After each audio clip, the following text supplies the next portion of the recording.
Good morning, everyone.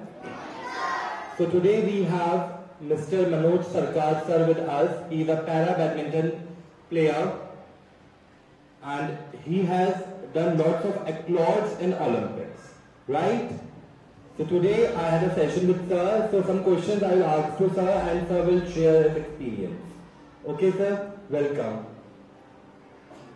Sir, my first question is, can you tell us a bit about yourself and your background? आप थोड़ा सा अपने बारे में बताइए, आप कैसे यहाँ तक पहुँचे, बच्चों को डिफाइन करिए प्लीज। तो मैं अपनी स्टोरी अगर आपको बताना चाहूंगा, जैसे आप यहाँ पे बैडमिंटन कोर्ट देख रहे हो ना, outdoor court, same outdoor court भी खेलते थे हम लोग। कोई विजन नहीं था, आपके एज का होगा मैं कम से कम 6-7 साल का, कोई विजन नहीं था।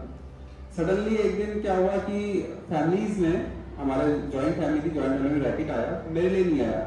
तो मुझे थोड़ा गुस्सा आया, रोया, मम्मी को परेशान किया। और यहाँ पे मेरी बहुत सारे टीचर्स हैं, जो कि मदर्स हैं, तो सारे जो मदर्स होते हैं बच्चे की मान जाते हैं लास्ट तक। तो मैं भी रोया, 2 दिन तक बहुत परेशान करा उनको। लास्ट में वो मान गए और 10 रुपए दिए कि जा रैकेट लेके आ और खेल। सर अनफॉर्चुनेटली था वो कि 10 रुपए का न्यू रैकेट आता था उस टाइम पे, छोटा रैकेट, मैंने पुराना खरीदा क्योंकि नॉलेज नहीं था। उस दिन पहला डिसाइड किया था कि अपने भाइयों को हराना सबसे पहले। और बस वो दिन है और आज का दिन है कि मम्मी ने 2 चीज सिखाई है। एक अच्छा इंसान बनना है, उसी के पीछे भाग रहा हूं। सेकेंडली कि जेलस 2 टाइप्स का होता है। एग्जांपल, आपने बाइक ली, वो बाइक खराब है, एक जेलस वो है। एक है आपने बाइक ली, उससे अच्छी बाइक मैं लूंगा। तो मेरी मम्मी ने सिखाया जेलस 2 टाइप के होते हैं कि हमेशा कोशिश करो कि सामने वाले ने अपने हिसाब से, अपने जो फाइनेंशियल सपोर्ट है उससे आपकी चीजें करिए। आप उससे बेटर करोगे तो खुद पे करो, ना कि दूसरों को क्रिटिसाइज करो कि उसने ये खराब किया, उसने ये खराब किया। तो मेरे अंदर वो जलस आ गई है कि अगर कोई मुझे हराता है तो मेरा टारगेट है कि मुझे नेक्स्ट टाइम जीतना है। बस उसी लिहाज से मैं अब तक खेलता रहा हूँ। और बैकग्राउंड की बात करूँ तो 10 रुपए के रैकेट से आपको समझ में आ गया होगा, आप लोगों को पॉकेट मनी इससे ज्यादा होगी कि नहीं होगी? तो बस वो टाइम था कि मम्मी ने बीड़ी बना के, मेरी मम्मी बीड़ी बनाती थी, वो बना के वो रैकेट दिया। और आज के टाइम में मेरे पास सब कुछ है और बस खेल रहे हैं, गवर्नमेंट सपोर्ट कर रही है, आगे बढ़ रहे हैं। Sir, next question. What challenges have you faced in your journey and how have they shaped you? आपकी इतनी लंबी जर्नी रही है स्पोर्ट्स की, अप एंड डाउन्स आए होंगे, आते ही हैं, डेफिनेटली सी बात है। कई बार आपको ऐसा भी लगा होगा कि बस अब हो गया, या अब इससे आगे मैं नहीं कर सकता हूं। और कई बार बच्चों को भी ऐसा लगता होगा कि जब हम पढ़ते हैं अब नहीं पढ़ा जा रहा है, या अब हम कुछ काम करने वाले हैं अब नहीं हो रहा है। कई बार क्या होता है कि हमारा जो डिटर्मिनेशन है वो कम हो जाता है। और डेफिनेटली सी बात है, sir is doing lots of things in sports, तो कई बार आपका मनोबल भी गिरा होगा, तो उन चीजों को आपने कैसे ओवरकम किया? आप सभी से क्वेश्चन पूछना चाहूंगा सर, आपसे भी, कि लाइफ में किस किस के प्रॉब्लम्स नहीं है। आपके लाइफ में प्रॉब्लम्स है या नहीं, ये बता दो। कोई एक बंदा खड़ा कर दो जिसकी लाइफ में ये बोल दे कि मेरी लाइफ में प्रॉब्लम्स नहीं है।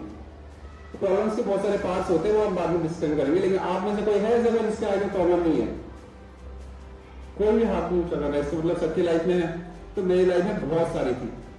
पहली प्रॉब्लम फाइनेंशियली वीक थे घर से। दूसरी प्रॉब्लम कि आप देख ही रहे कि मेरा पैर खराब है, इसीलिए मैं पैरा ओलंपिक्स में खेलता हूँ। पहले मैं आपको समझा दूं कि पैरा बैडमिंटन का क्या है, पैरा वर्ड कहां से आता है। पैरा का मतलब दिव्यांग नाम सुना है आपने? जिनकी कुछ हाथ में प्रॉब्लम्स है, पैर में प्रॉब्लम्स है, स्पाइनल की प्रॉब्लम है, वो लोग अलग कैटेगरीज भी खेलते हैं। तो मैं भी पैरा में खेलता हूँ, जिसमें थोड़े हम जैसे लोग होते हैं जिनमें थोड़ी दिक्कतें होती है बॉडी लैंग्वेज में, ठीक है। तो उसमें हम लोग खेलते हैं, इसलिए उसका नाम पैरा बैडमिंटन या पैरा ओलंपिक्स हो गया, पैरा एथलेटिक्स हो गया। पैरा वर्ड यूज हो रहा है। अब मैं आता हूँ सर आपके क्वेश्चन पे कि सबसे पहले फाइनेंशियली प्रॉब्लम तो थी फैमिली से, क्योंकि राजीव पेंट का काम करते थे, मैं भी उनके साथ जाता था। तो उसके बाद दूसरी प्रॉब्लम आई फिजिकली फिटनेस, क्योंकि उस टाइम पे पैरा का नॉलेज मुझे बिल्कुल नहीं था। तो होता क्या था कि एक अच्छी बात थी कि नॉलेज नहीं होने से बेनिफिट ये मिला कि मैं भी सोचता था कि मैं आम इंसान की तरह ही हूँ, जैसे अभी भी हूँ, कि उनमें आप अगर कर सकते हैं तो मैं भी कर सकता हूँ। और यही सबसे बड़ा पॉइंट ऑफ व्यू रहा मेरी लाइफ में कि अगर आप कर सकते हैं तो मैं भी कर सकता हूँ, अगर वो बंदा कर सकता है तो मैं करके दिखाऊंगा। और ये सबसे बड़ा प्लस पॉइंट रहा मेरा। तीसरी चीज कि चैलेंजेस ज्यादा इसलिए हो जाते हैं कि सामने वाला आपसे कहीं ना कहीं एक्टिवली कहीं ना कहीं स्ट्रॉन्ग ज्यादा है और मेरे पास थोड़ी सी कमी है और उसको ओवरकम करना है, तो करने के लिए आपको मोटिवेट ज्यादा रहना है। अब आते हैं जैसे जैसे मैं आगे बढ़ता रहा, उसके बाद बैडमिंटन स्टार्ट किया। बैडमिंटन से करियर से रिलेटेड आपसे बात करूंगा। एक छोटा एग्जांपल दूंगा, एक बड़ा एग्जांपल दूंगा। छोटा एग्जांपल पहले देता हूं। हमारे साथ का एक प्लेयर है, आपकी हिमांशु सर जानते हैं अच्छे से, संजय पाटनी। मैं रोज खेलता था उनके साथ, रोज हारता था। एक दिन क्या हुआ, वो सडनली 1-1.5 महीने बाद आए और आने के बाद मुझे हरा दिया उन्होंने। मुझे इतना इरिटेट हुआ मैं कि यार मैं रोज इतनी प्रैक्टिस करता हूँ, 8-9 घंटे की प्रैक्टिस कर रहा हूँ, ये आ रहा है घर से उठ के आ रहा है, मुझे हरा दे रहा है। तो मैंने कहा ये क्या करूंगा मैं लिटरली पूरी रात नहीं सोया मैं, कि मैंने सोचा यार इतने मेहनत करने के बाद अगर मैं इसको नहीं हार पा रहा और मेरे ड्रीम्स बहुत बड़े हैं तो मैं क्या करूंगा। 2 दिन पूरी रात नहीं सोया, सुबह उठा, उठने के बाद ये बच्चों आप लोगों को स्टार्ट करना चाहिए, मुझे लगता है हर किसी को स्टार्ट करना चाहिए, कि मैंने स्टार्ट क्या करा, 0 से स्टार्ट करा। तो हमेशा जब भी मैं टूर्नामेंट खेल के आता हूँ, रिजल्ट चाहे पॉजिटिव रहे, नेगेटिव रहे, अच्छा रहे, बुरा रहे, कुछ भी हो, मैं आता हूँ तो आते ही हमारा काम है, आप हिमांशु सर अच्छे से जानते हैं कि हम लोग पहले कोर्ट को प्रणाम करते हैं, अगर साफ नहीं तो झाड़ू लगाएंगे, फिर बॉल प्रैक्टिस स्टार्ट करेंगे। मतलब 0 से स्टार्ट करना है। मतलब फील ही नहीं होना चाहिए लाइक कि मैं इंटरनेशनल प्लेयर हूँ। जिस दिन मुझे फील हो जाएगा कि मैं इंटरनेशनल प्लेयर हूँ, अर्जुन अवार्डी हूँ, तो मेरे कॉलर खड़े हो जाएंगे। मैं आपके साथ बैठने मैं डरूंगा या फिर हिचकाऊंगा कि नहीं, इनके साथ नहीं बैठना। तो मेरे मन में वो है कि मैं जब भी आता हूँ तो 0 से स्टार्ट करता हूँ। तो मैंने सुबह उठा और जाके 0 से स्टार्ट करा। 2 दिन लगे मुझे, 2 दिन बाद उसको हराया। ये था पहला एग्जाम्पल कि मैंने अपने आप को ये कहा कि मेरे में जरूर कुछ कमी होगी, तभी मैं उसको हरा नहीं पाया। तो मेरा टारगेट है कि मैं उस कमी को दूर करूं और नेक्स्ट टाइम उसको ओवरकम करके मैं जीतूं उसको। दूसरा था, ऐसा बोलना नहीं चाहिए माइक पे और ना ही इसमें, लेकिन लाइफ एग्जाम्पल की बात है तो मैं ये कहूंगा 2017 की बात है। मेरा एक ड्रीम्स था, 2016 में मेरे फॉर्म्स भरे गए थे अर्जुन अवार्ड के लिए, मुझे नहीं दिया गया। 2017 में फिर फॉर्म भरे गए और आप बिलीव नहीं करेंगे, सबसे ज्यादा पॉइंट इंडिया में मेरे थे अर्जुन अवार्ड पे। उससे कुछ क्राइटेरिया है जिसमें पॉइंट्स मिलते हैं, तो वो जब भरे गए तो नहीं दिया गया। तो सडनली मेरे फादर की डेथ हो जाती है और मेरा ड्रीम्स था कि मैं अपने फादर को राष्ट्रीय युद्ध भवन में ले जाऊं और ले जाके उनको दिखाऊं कि आपका बेटा क्या कर रहा है। तो वो नहीं हो पाया और मेरे पास फोन आया कि आपका इस बार भी नहीं हुआ। और तो मुझे कई लोगों ने सजेस्ट करा कि आप ये कर लो, वो कर लो। मैं हमारे इसमें हिंदू समाज के हैं, बंगाली हूँ, तो आप एक बिलीव करेंगे कि हमारे में क्या होता है कि दिन में एक बार खाना होता है जब आपके घर में किसी डेथ हो तो, और वो भी खुद बना के। तो मैं बना रहा था और मेरे अपने आप आंसू आ रहे थे कि मैंने इतनी मेहनत करी, अब मैं क्या करूंगा।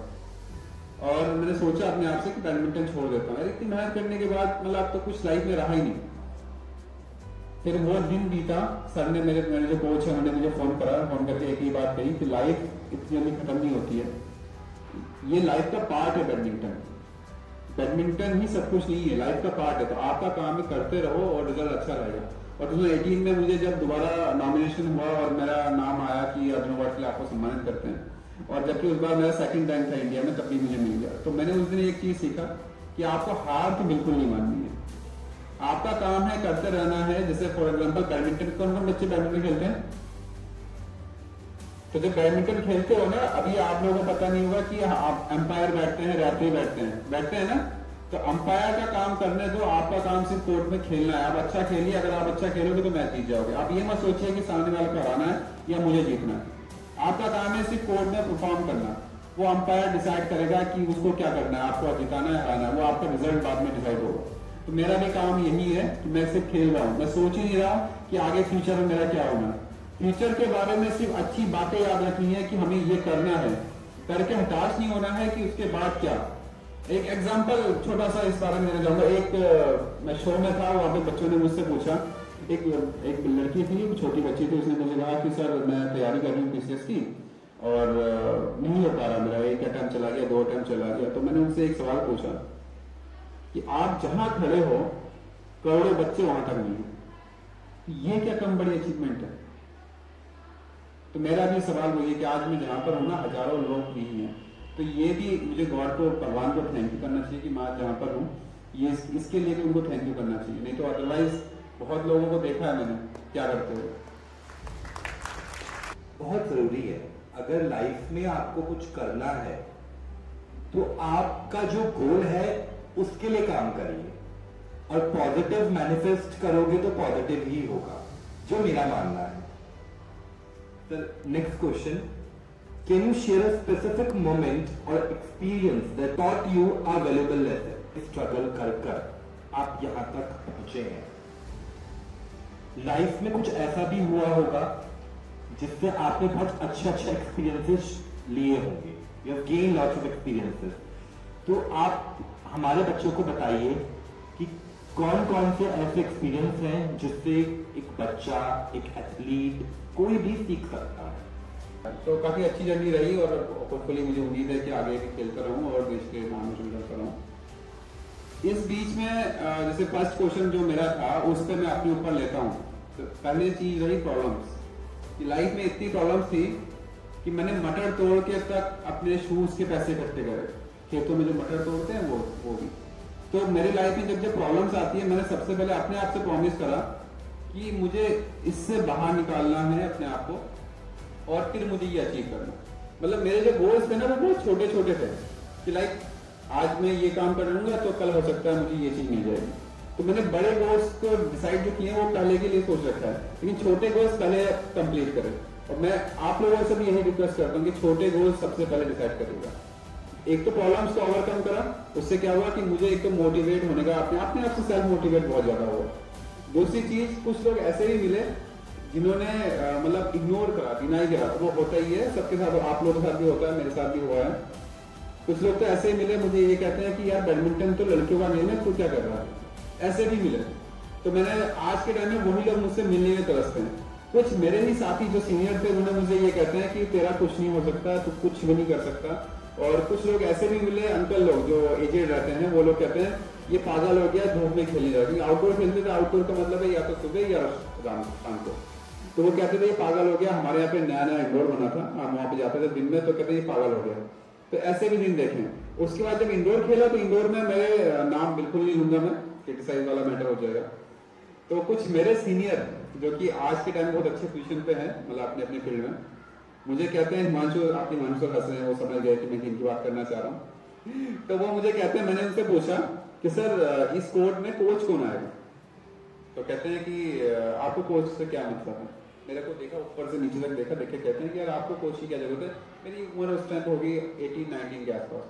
फिर आपकी उम्र तो निकल गई, अब छोटे बच्चे जो हैं वही आगे बढ़ेंगे, आप कोच के क्या करेंगे? तो मैंने ठीक है, कोई प्रॉब्लम नहीं। मैं अपने आप से डिसाइड करा कि नहीं, मुझे और मेहनत करनी है। तो मुझे जब भी ऐसे कोई व्यक्ति मिलता है ना जो मुझे कहते हैं कि तुमसे ये नहीं होगा, तो मुझे और जरा ऐसा लगता है कि नहीं, अब तो सबसे पहले इनके लिए दिखाना है कि मैं क्या कर सकता हूँ। उसी पर्सन से एक और क्वेश्चन पूछा 2 दिन बाद कि सर आप, मैं कॉस्को के रैकेट्स ही करता। अच्छा, यूनिक्स का नाम सुना है आपने? किस किसने सुना यूनिक्स का नाम? कॉस्को रैकेट्स का नाम सुना है? कॉस्को एक बहुत मतलब लो लेवल के बच्चों के लिए आती है, जिसे हम लोग पहले खेलते थे। तो कॉस्को रैकेट से खेलता था, और हार्डली वो 250-300 के आसपास का रेट था। तो मैंने अपने सीनियर से पूछा, उनके अपने यूनिक्स का देखा, तो मैंने कहा सर यूनिक्स का रैकेट एक अच्छा था, कितने में आएगा? क्योंकि मुझे क्या था कि पैसे इकट्ठे करने थे, जोड़ने थे क्रिकेट में। तो कहते मेरे को देख के कहते हैं कि एक काम करो, मतलब उनके वर्ड में पॉजिटिव भी था, नेगेटिव भी था। आप समझिएगा उस चीज को कि अच्छा रैकेट तुम क्या करोगे, ये उनके लिए मेरे लिए नेगेटिव था कि तुमसे नहीं हो पाएगा।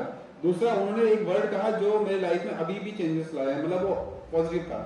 कहते हैं एक अच्छा रैकेट अगर आप ले लेते हो, महंगा रैकेट ले लेते हो, तो कोर्ट में छोड़ दो, वो खुद ही खेल लेगा। तो उसमें पॉजिटिव भी था और नेगेटिव भी था। नेगेटिव ये था कि मैंने पूछा इसलिए क्योंकि मुझे एक रैकेट की नीड थी, लेकिन उनका जो पॉइंट ऑफ व्यू था वो भी बहुत करेक्शन था कि अगर अच्छा रैकेट से सब कुछ होता तो शायद आज में यहाँ नहीं होता। तो इसीलिए मैं कहूंगा कि जब भी मुझे ऐसे लोग मिले जो मुझे ये कहते थे तुमसे नहीं हो पाएगा, तो मेरा टारगेट यही था कि मैं ये करके दिखाऊंगा और ये करना चाहूंगा। और यही मेरा सबसे बड़ा मेरे लाइफ में रहा कि जैसे अभी रिसेंटली हाल ही में मेरा थोड़ा पैरालंपिक के चांसेस है, देखते हैं भगवान क्या सोचता है। तो मेरा टारगेट यही है कि मैं कोशिश करूंगा कि इस बार उसका कलर चेंज करूं और अच्छा करूं। तो जब जब लोग मुझे ये कहते हैं कि तुम नहीं कर पाओगे, तब तक मुझे ज्यादा लगता है कि मैं ये करके दिखाऊंगा। तो बच्चों से भी यही है कि जब जब तुम्हें तुम्हारे दोस्त, तुम्हारे साथी, तुम्हारे पेरेंट्स भी करते हैं कई बार, और पेरेंट्स का मोटिवेशन का तरीका भी अलग होता है, कई बार टीचरों का तरीका भी अलग होता है। तो हिमांशु जी मेरे से सीखे हुए हैं, तो उनको पता है अच्छे से कि मैं हम लोग कई बार नेगेटिव चीज भी कहते हैं जानबूझ के, ताकि उनको लगे गुस्सा तो है, क्योंकि देखिए 5 उंगली होती है, 5 के अलग अलग रूप है। तो हमें समझना होगा कि कौन सा बच्चा कौन सा व्यक्ति किस रूप में समझ सकता है। कोई इमोशनली समझेगा, कोई गुस्से में समझेगा, कोई मार के डर से समझेगा, कोई प्यार से समझेगा। तो हमें समझाने का तरीका आना चाहिए। तो मैं इस टाइप का था कि कोई मुझसे ये बोल दे कि तुम ये नहीं कर सकते हो, तो मुझे वो जलस होती थी और मैं कहता अब मुझे करके दिखाना है। बस वो दिन है, आज का दिन है। आप मुझे कह देंगे ये काम नहीं कर सकते हो, तो मैं कल वो करके दिखाऊंगा। और होना भी ऐसे ही चाहिए। जब कोई क्रिटिसाइज करता है तो उसको प्रूफ करके दिखाना चाहिए कि yes I can do this, yes और no. Yes. So one more question, there are many questions. What do you consider to be your biggest success or product moment? Means आपको कब लगा कि यस अब आप सक्सेसफुल वाले जो आपका स्टेप है, जो स्टेयर है सक्सेसफुल की सीढ़ी है, वो आप चढ़ चुके हैं? कब वो मोमेंट आया आपकी लाइफ में कि यस देन प्राउडली आप कह सके कि हाँ मैं सक्सेसफुल बन चुका हूं या बन रहा हूं या बनने वाली कोशिश को पार कर चुका हूं? ये एक ऐसा क्वेश्चन है, मुझे लगता है कि हर एक व्यक्ति को जानना चाहिए और समझना चाहिए, खास करके कि सक्सेस होता क्या है। आप में से कोई बता सकता है सक्सेस क्या होता है? बच्चों में से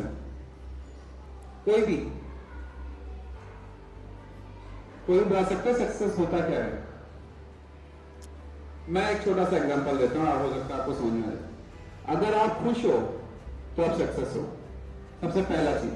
दूसरी चीज, आप जो काम कर रहे हो उसमें अगर आप खुश हो तो आप सक्सेसफुली काम कर भी रहे हो और आप फुल्ली सक्सेस हो।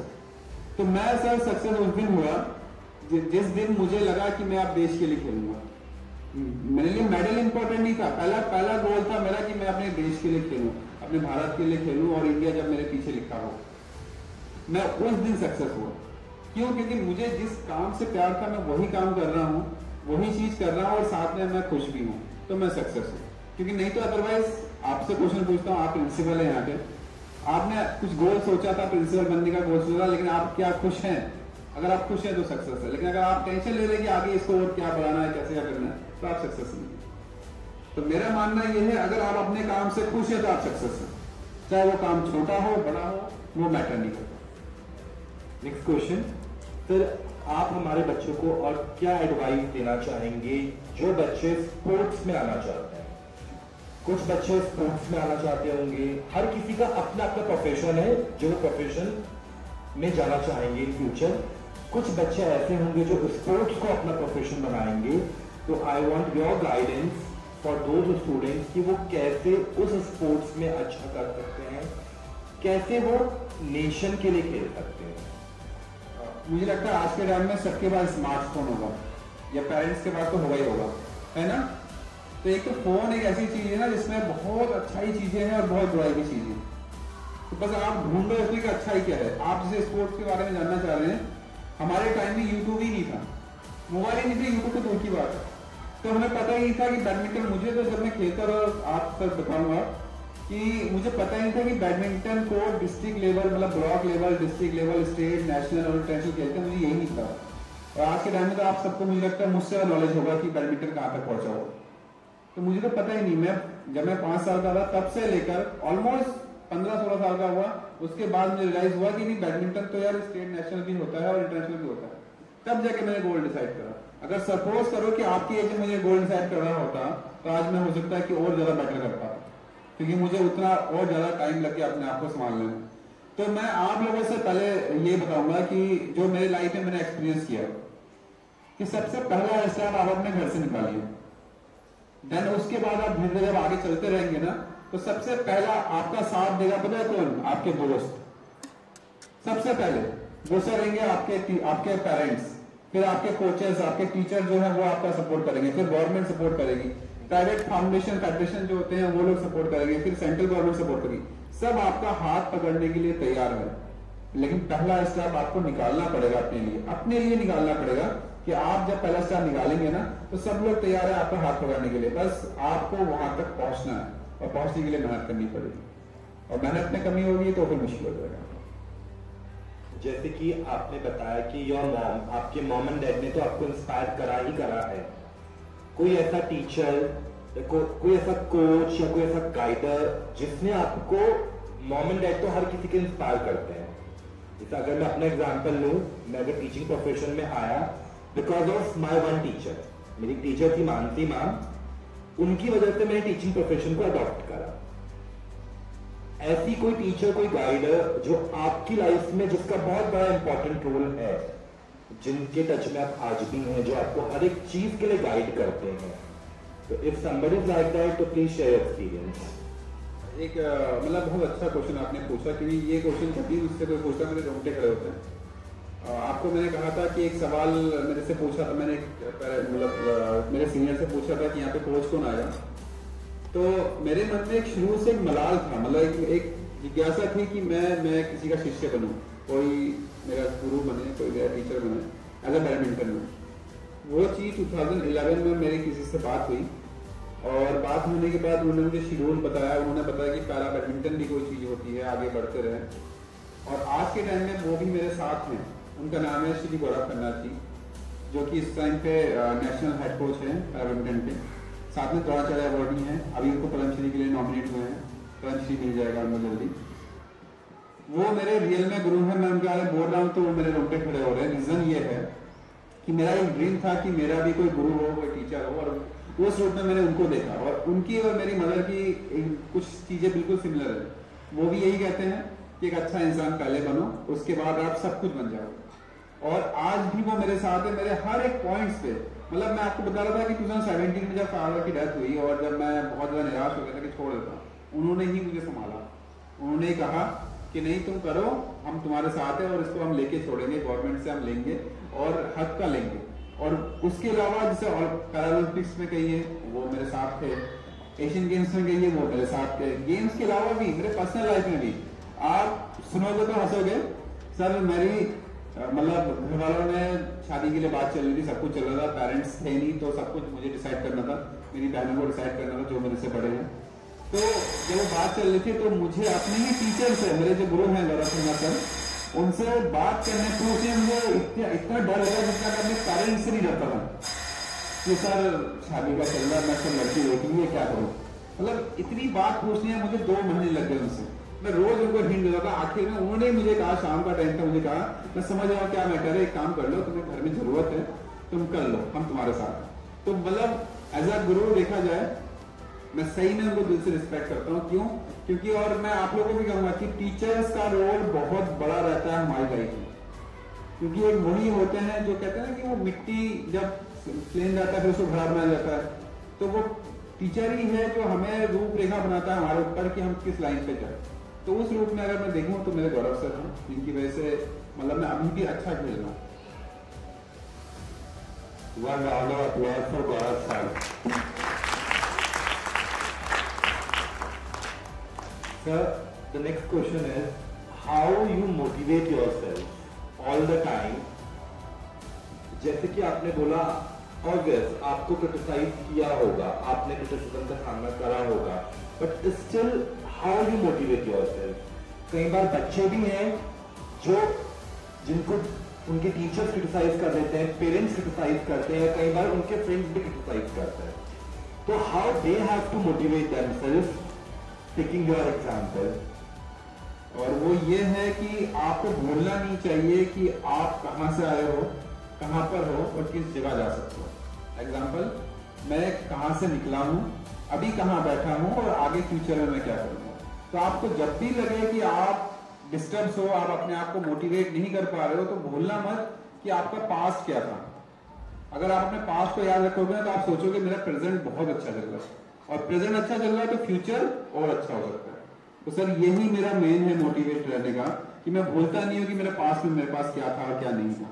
बहुत इम्पोर्टेंट, एक डाइट प्लान बहुत इम्पोर्टेंट है।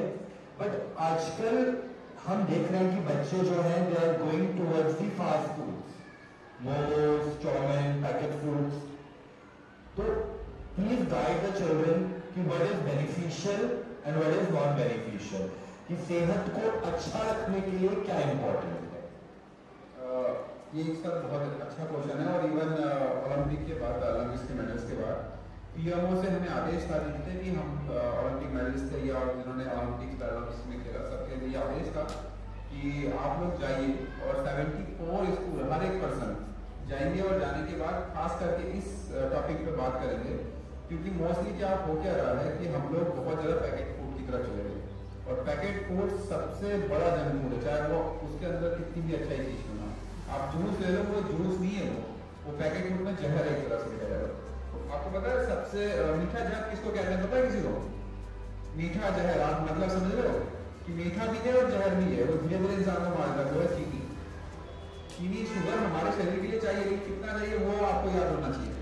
तो इस मैटर में सबसे पहले मैं एक लाइन बताता हूँ कि जब भी आप थाली लेके अपना प्लेट लेके बैठेंगे ना खाने के लिए, तो अपने प्लेट से पूछिए कि मेरे प्लेट में आज क्या है और क्या नहीं है, लाइक प्रोटीन है कि नहीं है, विटामिन है कि नहीं है, आपका मिनरल्स है कि नहीं है, आप पूछिए पहले उसमें।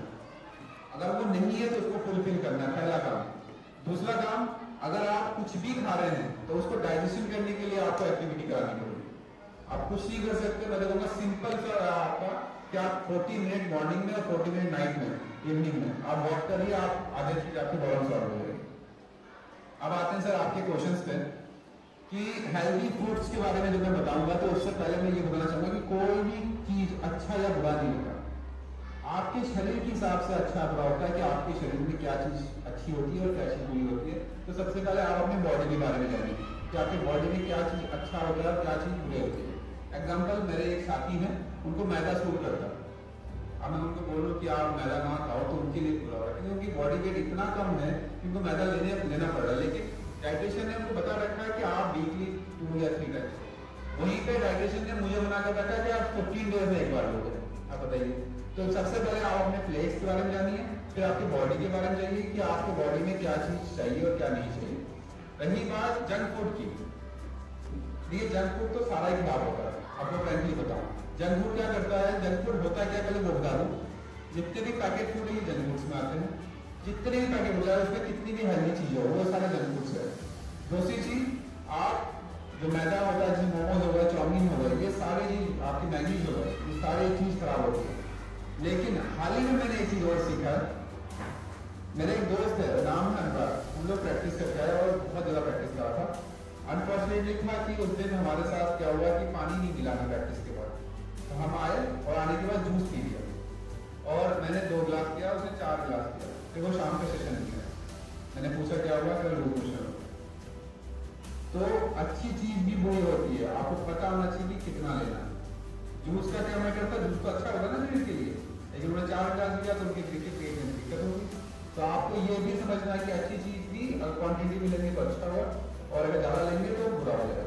सेम चीज मैदा जो होता है, जैसे मोमोज, चाउमीन, आप मैं कह रहा हूँ कि आप छोड़ नहीं सकते, मत छोड़िए, लेकिन आप 15 डेज में एक बार ले सकते हैं ना, वो तो हो ही सकता है ना, ठीक है, मन को नहीं मार सकते। लेकिन बुरी चीज कब होगी, वो जो आप रोज ले रहे तो वो फैट बढ़ाएगा, और फैट बढ़ाएगा तो आपके लीवर में दिक्कत होगा, आपकी किडनी में दिक्कत होगी, आप समझ रहे हैं, आपके हार्ट में दिक्कत होगी, आपके शुगर लेवल बढ़ेगा। As such, do you want to give to all the audience, all the teachers, management, students from your side? मैं एक मैसेज देना चाहूंगा, और इस मैसेज के लिए मुझे तो नोटिस भी मिला था, लेकिन मैं फिर भी बताना चाहूंगा। एक्चुअली वो नोटिस ये था कि मैंने एग्जाम्पल गलत दे दिया था, और मैं कोशिश करता हूँ कि वैसा काम ना हो। एक्चुअली 8 कंट्रीज था सर, जिसमें इंडिया होस्ट कर रहा था, उसमें मुझे बोलना था, तो मैंने गलती से, वो मैसेज तो अच्छा था लेकिन उसका एग्जाम्पल बहुत गलत दिया था। तो मैं वही मैसेज आपको देना चाहूंगा, बच्चे नहीं समझ पाएंगे क्योंकि अभी बहुत छोटे हैं, लेकिन खास करके टीचर्स और जो बड़े बच्चे हैं वो समझ जाएंगे। जो मैंने अपने आप से लाइफ से सीखा है कि लाइफ एक सर्कल है ना, लाइफ एक सर्कल है, और आप पढ़ते भी हो कि किताबों में पढ़ते हैं कि सर्कल के बारे में, तो हमारी लाइफ भी एक सर्कल की तरह है। अब मेरा काम है कि मेरे सर्कल में कट लगाना है। कट का मतलब है कि मेरे साथ जो जो प्रॉब्लम्स हुई है, मैं नहीं चाहूंगा कि वो प्रॉब्लम मेरे वजह से मेरे आने वाली पीढ़ी को हो, मेरे आने वाले जूनियर बच्चों को या जूनियर प्लेयर्स को। तो मैं आप सभी से रिक्वेस्ट करूंगा कि ये आप बिल्कुल याद रखिए कि आप आगे बढ़ने पे, आप जहां पर भी हो, जहां तक भी पहुंचे हो, वहां तक पहुंचने में आपने जितनी भी मोटिवेशन ली है, जितनी भी आपकी नेगेटिव चीजें हुई है, खास करके नेगेटिव चीज जितनी भी हुई है कि आपको किसी ने परेशान किया है, वो परेशानी आपकी वजह से आपके जूनियर्स को नहीं होना चाहिए। एग्जाम्पल फिर देना चाहूंगा, लेकिन इस बार एग्जाम्पल बिल्कुल साफ सुथरा होगा।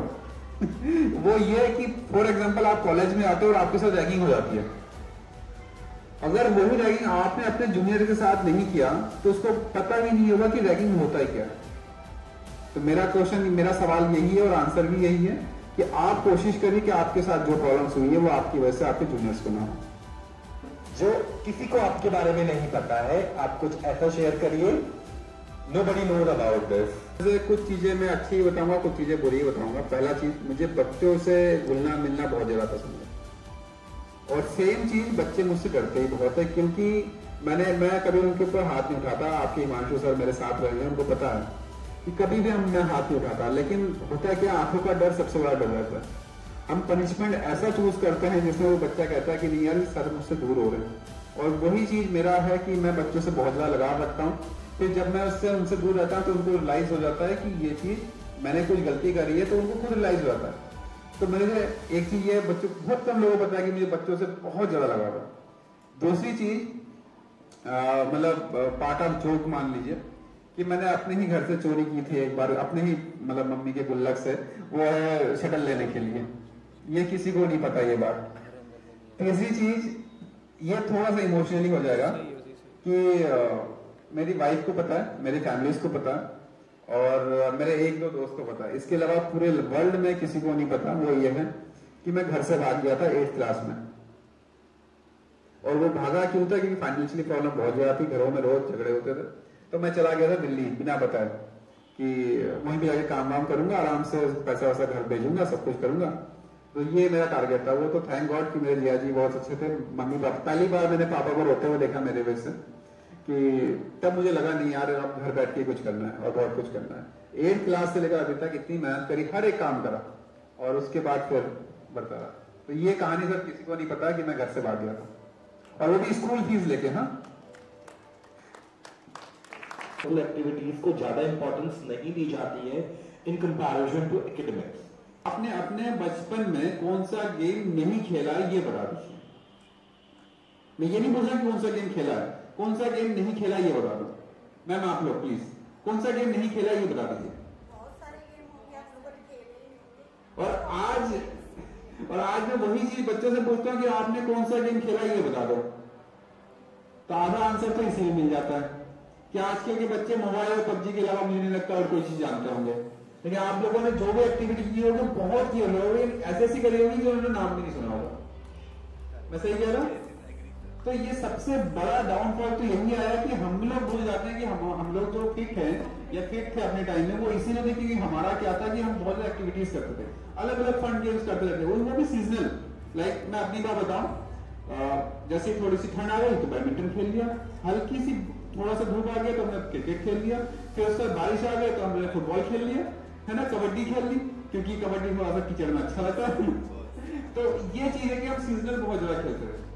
तो यही चीज आज के बच्चों में कमी है कि हमारे पास एक तो ग्राउंड खत्म है, अब स्कूल प्रोवाइड कराती है तो अब वो एक्टिविटी में आ रहा है। तो पेरेंट्स क्या सोचते हैं कि पढ़ाई से चीजें हट रही है। तो मैं पेरेंट्स को खास करके ये मैसेज देना चाहूंगा कि आप भूलिए मत कि अगर आपका बच्चा फिट ही नहीं होगा तो उसकी मेमोरीज बहुत वीक होगी, और मेमोरीज अगर ठीक करना है तो आपको एक्टिविटी करना है। बस स्कूल प्रोवाइड कर रहा है तो आपको लग रहा है कि वो बर्डन है, या तो आप बाहर करा दीजिए एकेडमी, जैसे आप कह रहे हैं एकेडमी से करा दीजिए, तब आपको बर्डन नहीं लगेगा। लेकिन स्कूल प्रोवाइड कर रहा है तो बर्डन है। आप पहली चीज तो माइंडसेट ठीक करिए कि बच्चा फिट रहेगा तो वो ज्यादा उसकी मेमोरी स्टार्ट होगी, उसकी मेमोरी उसकी मतलब स्टोर रहेगी एक जगह पर। स्टडी बहुत जरूरी है, नहीं तो आप एक भी टूर्नामेंट में पार्टिसिपेट नहीं कर सकते। और उसमें यह भी रूल है कि अगर सपोज आप 12th में है और आपकी एज कम है तब भी आपको पार्टिसिपेशन में दिक्कत आएगी। अब ये भी रूल है कि आप मान लीजिए कि आपकी एज बहुत ज्यादा है और आप मान लीजिए 7th में है तो भी आप पार्टिसिपेट नहीं कर पाएंगे, क्योंकि उसमें एज क्राइटेरिया और आपके जो क्लास क्राइटेरिया वो दोनों सेम होनी चाहिए, सेम इक्वल होनी चाहिए। इसलिए स्टडी बहुत जरूरी है आपके अगर स्पोर्ट्स में जाना चाह रहे हो तो, नहीं तो नहीं हो सकता। और लेकिन इसमें लास्ट मेरी तरफ से एक बताऊंगा वो ये है कि मैं अल्मोड़ा में था, हमारे स्टेट चल रहे थे, बहुत अच्छी सीख मिली थी मुझे उस दिन। एक लड़की थी जो वॉलीबॉल बहुत अच्छा खेलती थी और मेरे से सीनियर थी, वो वॉलीबॉल बहुत अच्छा खेलती थी, बास्केटबॉल बहुत अच्छा खेलती थी और बैडमिंटन बहुत अच्छा खेलती थी। तो हम लोग ऊपर से जस्ट ब्रेकफास्ट करके नीचे आ रहे थे, तो उसके पिताजी ने उनको समझाया कि बेटी 3 नाव है आपके पास, पे पैर नहीं रखना है। मैं तो कहूंगा 2 नाव पे पैर नहीं रखना चाहिए, वो तो 3 नाव पे पैर रखी हुई थी, है ना। तो आपको क्या करना है, हमेशा अपना एक गोल डिसाइड करना है एक में कम ज्यादा हो सकता है लेकिन गोल एक ही होना चाहिए। तो नाव एक ही होनी चाहिए, कभी नहीं डूबेगी। दो नाव पे पैर रखोगे लहरें आएंगी, डूब जानी है। फिर वो जो प्रॉब्लम्स है ना वही लहरें हैं, प्रॉब्लम्स आएगी और आपको एकदम डुबा के ले जाएगी। तो इसीलिए एक नाव पे पैर होना चाहिए। और फिर बताऊंगा आपको पढ़ाई बहुत जरूरी है, तो आप खेल नहीं पाएंगे। तो पढ़ाई को साथ में लेते हुए चलिए, स्पोर्ट्स को साथ में लेते हुए चलिए। और दूसरी चीज, स्पोर्ट्स को आप कभी भी पहले से मत सोचिए कि आप क्या करना चाहते हैं, पढ़ाई को मत सोचिए क्या करना चाहते हैं। पहले आप लाइफ को थोड़ा सा एंजॉय करिए। एंजॉय का मतलब है गोल डिसाइड करा, उस गोल में अगर आप एंजॉय नहीं कर रहे हो तो आप स्ट्रेस ले लोगे, फिर आप डिप्रेशन के शिकार हो जाओगे। तो वो भी नहीं होना है। मैं भी हुआ था सर, मैं भी हुआ था। मेरे रिसेंटली एक टूर्नामेंट बहुत खराब गया मेरा, और मुझे लगा था कि मैं इस बार मतलब पैरालंपिक्स से बहुत ज्यादा पीछे हो जाऊंगा। तो फिर मैंने अपने आप से कहा कि यार बैडमिंटन जब मैंने खेलना स्टार्ट किया तो मैंने सोचा ही नहीं कि मैं क्या करूंगा क्या नहीं करूंगा। तो खेलता हूँ ना, तो अभी खेल रहा हूँ। बस रिजल्ट जो डिसाइड करके वो अंपायर डिसाइड करेगा।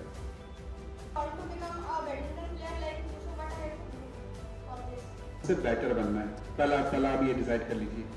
ठीक है, आप मुझे मोटिवेशन के तौर पे अपना रोल मॉडल समझ सकते हैं, लेकिन हमेशा तक मेरा रोल मॉडल भी है, वो है लिंडन। आप जानते हो लिंडन के बारे में। लेकिन कभी मैंने उनके साथ इत्तेफाक नहीं, मैंने हाल ही में उनके साथ नॉक्स करे थे, मैच कभी नहीं हुआ। तो आप कभी भी पहले डिसाइड कर लीजिए कि आपको हमेशा बेटर करना है। दूसरी चीज कि आप जब भी ये कर रहे हो अपने आप से ये डिसाइड करिए कि छोटे जो गोल्स हैं आपके वो डिसाइड करने हैं, बड़े गोल्स डिसाइड करने हैं। छोटे गोल्स को एवरी डे कंप्लीट करना है। एक एग्जांपल मैं देना चाहूंगा। डिसिप्लिन क्या होता है, किसी को पता है क्या? आप बता सकते हैं? डिसिप्लिन जैसे कि अगर हम जिस लाइन में चल रहे हैं तो हमारे स्कूल है, अगर हम उसके अंदर हमें मेहनत से रहना पड़ेगा, टीचर की डिस्ट्रैक्ट करनी पड़ेगी। डिसिप्लिन हमेशा सेल्फ होनी चाहिए। फर्स्ट क्वेश्चन, अगर आपको सुबह उठना है तो आपका अलार्म नहीं उठाएगा, आपका दिमाग आपको उठाना चाहिए। अगर आपका अलार्म उठा रहा है तो आप डिसिप्लिन में नहीं। आपके टीचर जो आपको गाइड कर रहे हैं वो सिर्फ डिसिप्लिन के पथ पे चलाने के लिए कह रहे हैं कि इस पाथ पे आप चलो, लेकिन डिसिप्लिन खुद से होना पड़ता है कि मुझे पूछना पड़ेगा कि मैं सुबह कितने बजे उठूं, रात को कितने बजे जागूं, मतलब सोऊं, और ऊपर से मुझे पूरे दिन में क्या खाना है, पढ़ाई कैसे करनी है, वो सेल्फ डिसिप्लिन। और डिसिप्लिन होने के मतलब है कि आप खुद से कहिए कि मैं डिसिप्लिन में क्या रहना है मुझे। आपके टीचर से आपको गाइड कर सकते हैं, वो सिर्फ रास्ता दिखा सकता है, चलना आपको होता है, और उसमें सेल्फ डिसिप्लिन सबसे ज्यादा इंपॉर्टेंट है। और डिसिप्लिन ही है जो मुझे यहाँ तक पहुंचाया है। अगर मैं डिसिप्लिन में नहीं रहता, क्योंकि मेरे साथ जैसे मैंने बताया गौरव सर मेरे साथ थे, लेकिन जब गौरव सर नहीं थे तब भी तो मैं कुछ ना कुछ अचीव कर रहा था, नेशनल खेल रहा था, इंटरनेशनल खेल रहा था ना। तो उसके लिए सेल्फ डिसिप्लिन ही हुआ मैं कि मुझे क्या करना था। तो आपके क्वेश्चन का आंसर यही है कि आप पहले खुद डिसाइड करिए, एक नोट बनाइए, और सबसे मेन इंपॉर्टेंट जब हम लिखते हैं तो हमारी मेमोरी में वो याद रहता है।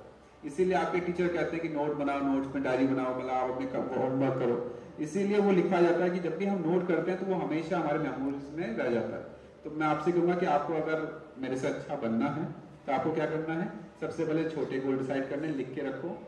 My question is what do we take in our diet? Plate में पूछता हूँ कि क्या है क्या नहीं है, पहला चीज। दूसरा चीज, मेरी डाइटिशियन डिसाइड करती है यार। इस मामले में मैं बड़ा परेशान, मेरी डाइटिशियन मेरे से बहुत परेशान है। वो लेडी बहुत ज्यादा परेशान है। वो इसलिए परेशान है कि जब हम एकेडमीज में रहते हैं ना, मतलब आई मीन कैंप में रहते हैं, तो हमारी डाइट फॉलो बहुत ज्यादा रूटीन में रहता है। जब हम घर में रहते हैं तो थोड़ी सी चीजें चेंज हो जाती है। मोस्टली आप लोग समझ सकते हैं कि क्यों चेंज होती है। तो उसमें डाइटिशियन का बड़ा रोल रहता है हमारा, वो बहुत ज्यादा परेशान रहती है। लेकिन अब आते हैं आपकी क्वेश्चंस पे कि क्या क्या लेता हूँ। सबसे पहले हमेशा याद रखना कि मैं स्पोर्ट्स वाला हूँ तो मुझे प्रोटीन चाहिए। तो मुझे प्रोटीन लेने के लिए अलग अलग पार्ट्स में मुझे प्रोटीन लेना होता है। दूसरी चीज, कार्बोहाइड्रेट की मात्रा थोड़ी ज्यादा चाहिए, क्योंकि कार्ब्स जो होता है वो हमारे मसल्स, जो प्रोटीन मसल्स को ग्रोथ करता है, कार्ब्स मसल्स को रिकवरी करता है, और मिनरल्स हमारे मसल्स को सॉफ्ट करता है। तो मिनरल्स तो चाहिए। तो आपको पहले मैं वही कोशिश करता हूँ कि मेरे प्लेट्स में क्या है क्या नहीं है वो डिसाइड करा। दूसरी चीज, फ्रूट्स सुबह लेता हूँ, सबसे पहले फ्रूट लेता हूँ सुबह उठ के। मिल्क मैं कभी मॉर्निंग में नहीं लेता जो। और हाँ, एक और अच्छी बात, मुझे मिल्क पीना पसंद है। आप लोगों की तरह नहीं है, बहुत बच्चे होंगे जिनको मिल्क पीना बिल्कुल पसंद नहीं है। और हाँ, दूसरी, आप लोग जैसे मिल्क में कुछ डाल के पीते हो ना, मैं डाल के ही नहीं पी पाता हूँ। मुझे मिल्क सादा पसंद है। इवन चीनी भी डाल दो तो मुझे अच्छा नहीं लगता, चीनी तो वैसे लेता ही नहीं हूँ। ठीक है, तो मैं सुबह जैसे फ्रूट्स ले लिया, प्रैक्टिस में केले ले लिए, प्रैक्टिस से पहले थोड़ा सा स्नैक्स, कुछ भी स्नैक्स, स्प्राउट जैसे ले लिया, प्रैक्टिस से घर आए 2 रोटी ले लिया, जस्ट 2 घंटे या 1.5 घंटे बाद फिर कर्ड राइस लिया, फिर ब्रेक और लंच से पहले मेरा एक शेड्यूल है कि मैं सैलेड लेता हूँ, फिर सैलेड लेने के बाद थोड़ी देर बाद फिर उसका लंच करता हूँ। आप सुनोगे तो हंसोगे, मेरे पूरे दिन में मैं 8 से 9 बार मैं डाइट लेता हूँ, और तभी इतना हूँ। मैं 2011 का मेरे फेसबुक में या शायद दूसरी चीज़ों में मिल जाएंगे, मेरी आप फोटो देखोगे आप लोग अपनी हिमांशु सर को पता है, मैं शायद आपसे भी ज़्यादा पता था। तो मुझे अपनी डाइट कंट्रोल करना पड़ा, रोकना पड़ा कि क्या चीज़ है कि मुझे इंजरी बहुत ज़्यादा होती है और इंजरी को रोकने के लिए मसल चाहिए, तो मुझे डाइट 8 से 9 टाइम लेना पड़ता है मुझे। फिर इवनिंग में हल्का फिर स्प्राउट या कुछ ले लेता हूँ, फिर कुछ भी मिल जाता है, फ्रूट्स क्यों ना हो। उसके बाद नाइट्स में फिर उसके बाद रोटी और चावल जो भी लेना है। और हाँ, एक चीज़ और, मैं मोस्टली कोशिश करता हूँ, 99% है कि मैं दिन में चावल लेता हूँ और रात में मैं रोटी लेता हूँ। और रही बात जंक फूड की, तो मैं बिल्कुल पसंद नहीं करता, क्योंकि मुझे पता है कि मैं आज लूँगा तो मुझे उसको निकालने के लिए, उसको डाइजेस्ट करने के लिए मुझे 3 से 4 दिन चाहिए। तो मैं अगर 1 प्लेट मोमो खाता हूँ एग्जाम्पल, और मुझे उसको डाइजेस्ट करने में 4 दिन लगता है, तो मैं क्यों लूँ? आप समझ रहे हो? तो मैं उसको कंट्रोल करता हूँ। हाँ, मेरी वाइफ है, वो थोड़ा सा पसंद करती है, मैं आपको फ्रेंकली बताऊँ, तो वो थोड़ा पसंद करती है, तो कभी कभी उनके साथ चल जाता है। लेकिन मैं फिर वही बात, मैं अपने आप से डिसिप्लिन रहता हूँ कि कितना लूँ ताकि मुझे कल दिक्कत ना हो।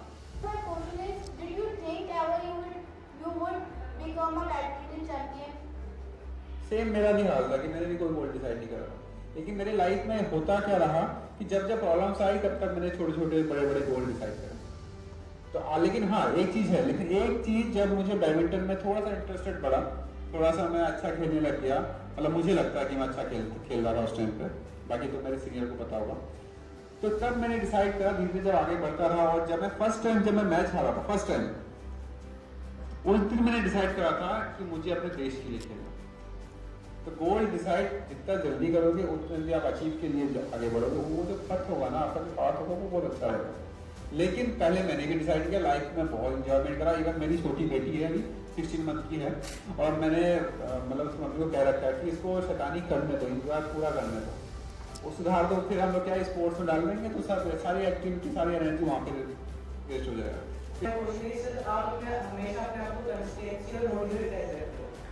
तो एक छोटी बच्ची थी, हार्डली 6 इयर्स की होगी, तो उन्होंने मुझसे पूछा कि सर आपने कितने मेडल जीते हैं ये बताओ, कि सॉरी कितने मेडल जीते हैं ये तो आपने बता दिए, कितने मेडल, कितने मैच हारे हैं वो बता दो। मैं सीरियसली बताऊं, मैं काउंट ही नहीं कर पाया मैंने कितने मैच हारे।